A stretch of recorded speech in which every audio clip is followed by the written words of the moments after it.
Bonjour mes amis, j'espère que vous allez bien. Aujourd'hui, je vais vous raconter l'histoire de Robinson Crusoe. Alors soyez prêts. C'est l'histoire fantastique d'un garçon appelé Robinson Crusoe, né d'une famille anglaise riche. Il vit avec ses parents à York, dans le nord de l'Angleterre. Dès son jeune âge, il est passionné d'aventure et il rêve de devenir marin. À l'âge de 19 ans, le jeune homme quitte sa ville à bord d'un navire appartenant à un ami de son père et allant vers Londres. Au cours de la traversée, une grande tempête éclate et des montagnes de vagues attaquent le navire et le fait couler. Mais heureusement, Robinson réussit à survivre en nageant jusqu'à la côte anglaise. À Londres, la passion de l'aventure ne le quitte pas.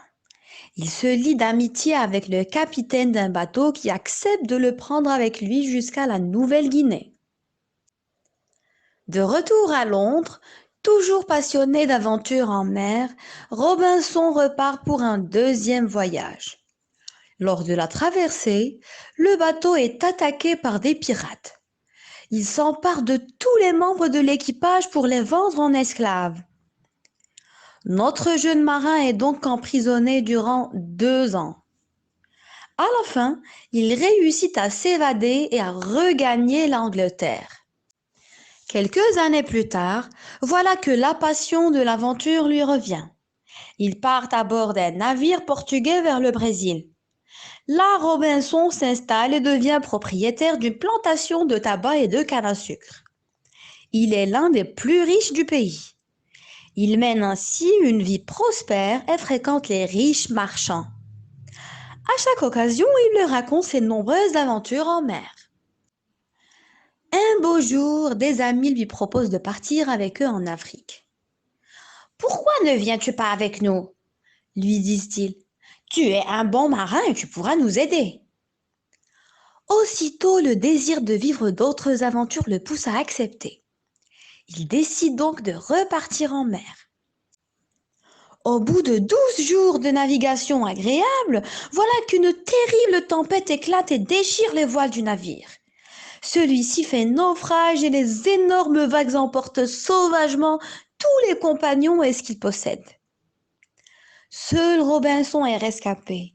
Ils partent à la nage, luttant contre les vagues jusqu'à ce qu'elles le jettent sur la terre ferme à moitié mort. Lorsqu'il reprend conscience, il se rend compte qu'il est sur une île déserte sans aucun signe de vie.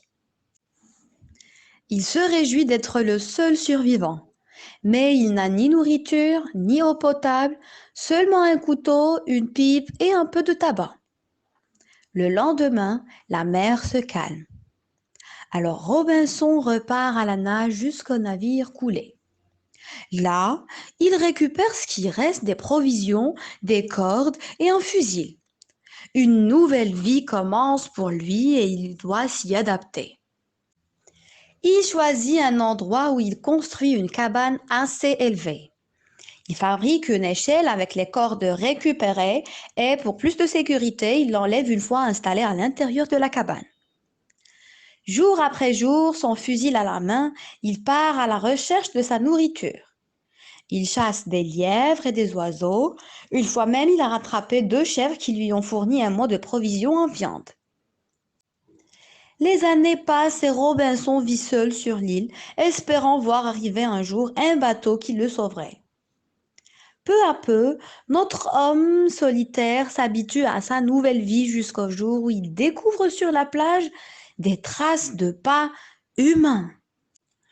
Une angoisse terrible le saisit et il se rappelle vite toutes les histoires racontées sur les sauvages et les cannibales qui mangent les hommes. Il double alors de vigilance et surveille nuit et jour la forêt et la côte. Un matin, il aperçoit plus de 30 sauvages qui débarquent de leurs canots accostés à la plage. Puis il les voit allumer un grand feu. Ils vont certainement faire cuire des prisonniers pour les manger, se dit-il mort de peur. Soudain, l'un de leurs prisonniers s'échappe et se dirige vers la cabane de Robinson. Armé de son fusil, Robinson lui sauve la vie en tirant sur les cannibales qui s'enfuient et regagnent leur canot. Notre courageux marin s'occupe alors du pauvre évadé. Il l'habille, lui donne à manger et lui choisit le nom de Vendredi. Il lui apprend un peu d'anglais pour pouvoir communiquer avec lui. Vendredi devient ainsi l'ami et le serviteur de Robinson. Un soir, ils aperçoivent un bateau anglais qui approche. Robinson est fou de joie. Le capitaine du navire accepte de le prendre avec son compagnon Vendredi jusqu'en Angleterre. Alors se termine l'histoire de Robinson Crusoe après 28 ans d'aventure en mer.